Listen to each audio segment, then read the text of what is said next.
Okay, so I just got done teaching my class, and I had a conversation with a student about why do we talk about guard in the sense of more like self-defense, and why do we also say that guard is often, in my opinion, and some of the other opinions of black belts agree with me, that guard should not be taught to white belts.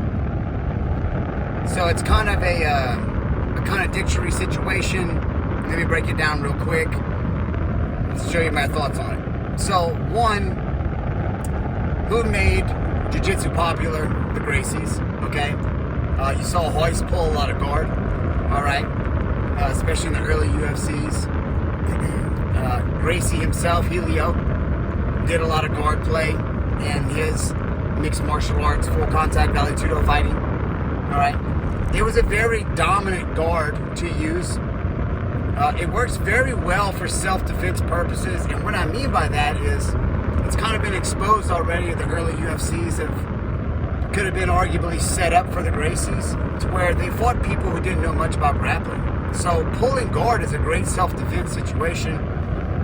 Yes, you can take some punches, but you can minimize a lot of damage with guard with people who don't know how to play jiu-jitsu or grappling-based sports, all right? So that is why you see guard in the one-on-one curriculums in every school, because it is part of jiu-jitsu, and it is a good form of self-defense, all right?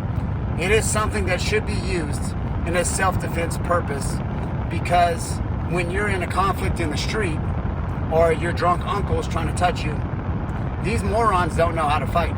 So pulling guard, even though being on your back is not the best case scenario, which we also talk about that in self-defense, is a viable option and something you should learn.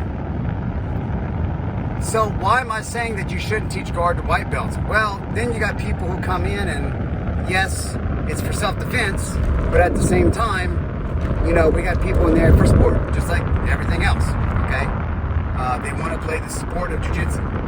And playing guard against someone who knows just anything about breaking guards is very difficult. It is very difficult to armbar someone in guard who actually knows how to play jiu-jitsu. It is very difficult to triangle someone from guard as a white belt or a blue belt, even a purple belt, with someone who has as little as 6 months experience in a good school, because they are consistently trying to keep their posture and break guard in a technical manner.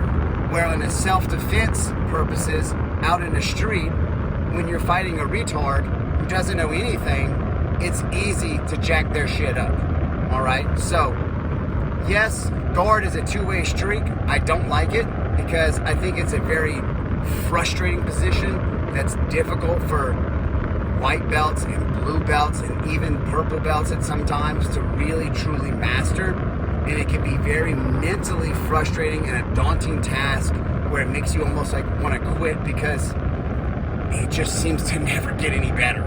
You know, it just takes so much work, all right? So that's the difference between self-defense, sports jiu-jitsu. Should you learn it? Should you not learn it? That's my take on it, at least for now. It has been the last couple of years.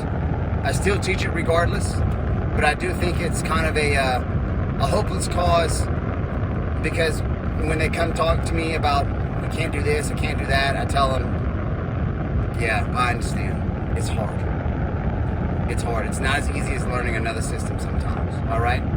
So go ahead, comment below. Tell me if I'm full of shit. Tell me if you think that's the same thing. Tell me if your coach believes the same thing. And if they do think of something different, I would love to know the reasoning why.